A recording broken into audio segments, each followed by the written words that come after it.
If your sister was missing for 20 years, would you try and go into an abandoned and haunted forest to try and find her? Well, in Blair Witch, this is exactly what James McCune and a bunch of friends did.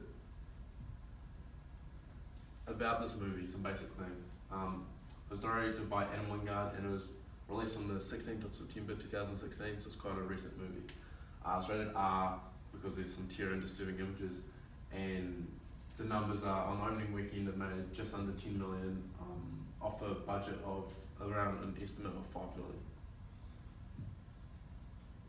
Just a bit of trivia. Throughout the film, freeze frames of the original Blair Witch footage can be seen on the screen for a single frame. The story, essentially, Blair Witch follows the shocking journey of a group of friends through their journey in the forest and the haunting events in the coming nights that followed. Blair Witch is the third movie and is best known as a remake of the famous 1999 film The Blair Witch Project.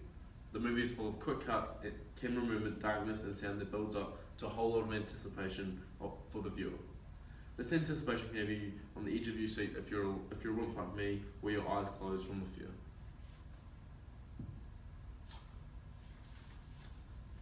In my PowerPoint, I have used pictures to show parts of the crucial scenes of the movie. I've used 5 representative pictures. On these pictures, I've limited the words to five words of less that highlight just how important these scenes are to the movie. This is when James and his friends venture into the forest. The freaky activity happens overnight. It continues, so more Blair sticks and rock piles appear around their campsite. Ashley gets dragged away by who knows what. They go into the house from the video, so the original video that they saw where they thought she might be, they found that. I've attached a 30-second trailer of the film. This trailer is actually an official TV spot and was used for promotion. Hopefully this works. Oh, sorry. Okay, maybe we'll just have to do it like this.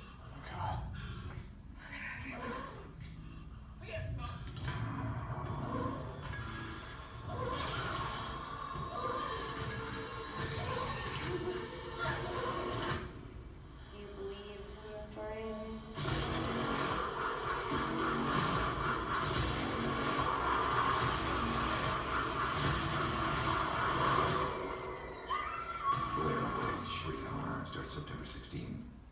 As you can see, the trailer's quite scary. It kind of gives you a hint of the type of fear they use.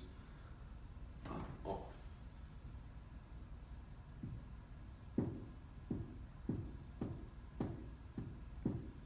No, it's not working for me as well. Sorry. Okay, I'll do this. A review I found was from Chris Tilley of www.ign.com, and his was a really good review for the movie. He said, Blair Witch is a terrific sequel that stays true to the spirit of the original, while at the same time developing and expanding upon the legend of the first. Here you can see I've made a chart with information on it from different review websites that Blair Witch received. Fandango rated it about a 5.8. The Guardian UK rated it about a 6 out of 10. And IGN, which is actually the review that I just talked about, actually gave it a 9 out of 10. So that was pretty high. Some of the comments, Brad Misker from Bloody Disgusting, he said a new beginning for horror films, which is a pretty powerful quote, I think. And Jimmy O from Joblo.com said a truly terrifying cinematic experience. Why recommend it? Well, personally, I'm not very good with scary movies, but this one seemed to find the right level of like build up and anticipation and actual horror without like making me run out of the movie theatre. So I think everyone can sort of find a decent level of scare out of this movie in some way or another. Yeah, I would recommend it, and you don't have to see the first one to see this one. That's what's good about it, is that it's a good movie on its own, or it's also interesting if you've seen the first and you haven't seen this one. Thank you.